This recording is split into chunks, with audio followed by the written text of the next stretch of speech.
Hi YouTube family, तुम्हा सर्वांना वटपौर्णिमेच्या खूप साऱ्या शुभेच्छा. तर आम्ही आलो इकडं बघा वडाला पूजा करायला. तर इकडं हे महिला मंडळी चाललोय त्यांची पूजा, मग त्यांची झाल्यावर आम्ही करणार आहे, कारण व्हिडिओ वगैरे काढायचा आहे. इकडे आमची नवरीबाई आली, इकडं माझ्या सासूबाई आहेत बघा, आणि पाऊस पण यायला लागलाय बघा, एक एक टिपका.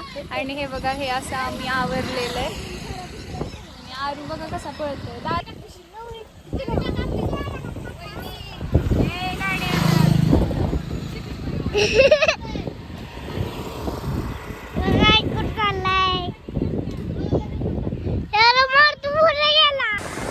काय झालं? कशी झाली पूजा?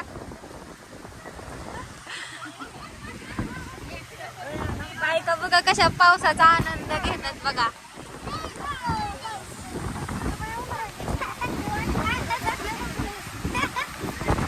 फ्रेंड्स, आम्ही ना गेलो होतो वडाची पूजा करायला, पण एवढा पाऊस लागला की आम्ही पावसातच पूजा केली आणि व्हिडिओ सुद्धा नाही काढले, फोटो सुद्धा नाही.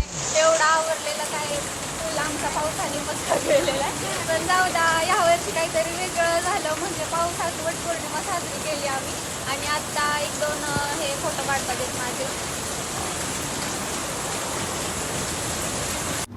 तर आम्ही जेव्हा वडाची पूजा करायला गेलो होतो ना, तेव्हा इतका पाऊस असा नव्हता, थोडासा म्हणजे नुकता यायला लागला होता. आणि तेव्हा माझी वडाची पूजा करून फोटोज वगैरे काढून झाले असते. पण आमच्या ताई आहेत ना, त्या त्यांच्या शॉपवर होत्या आणि त्यांनी ह्यांना बोलवलं होतं की मला पण वडाच्या तिथं सोड, म्हणजे आम्ही दोघी पण पूजा करतो. त्यामुळे हे त्या ताईला आणायला गेले होते आणि ती ताई येऊपर्यंत खूप मोठा पाऊस आला आणि काही पूजा पूर्ण आम्हाला पावसातच करावी लागली. आणि जेव्हा मी पूजा करत होते ना, तेव्हा व्हिडिओ म्हणजे फोन पूर्ण भिजत होता, फोनचं साधं लॉकसुद्धा निघत नव्हतं. आणि आम्ही छत्री वगैरे काही नेली नव्हती, कारण आम्हाला असं वाटलंच नव्हतं की इतका पाऊस मोठा येईल असं.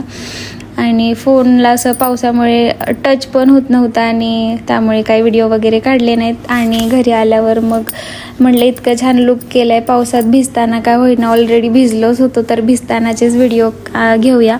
त्यामुळे मग भिजतानाच फोटो काढले, व्हिडिओ काढले. तर हा व्लॉग तुम्हाला कसा वाटला हे कमेंट करून नक्की सांगा.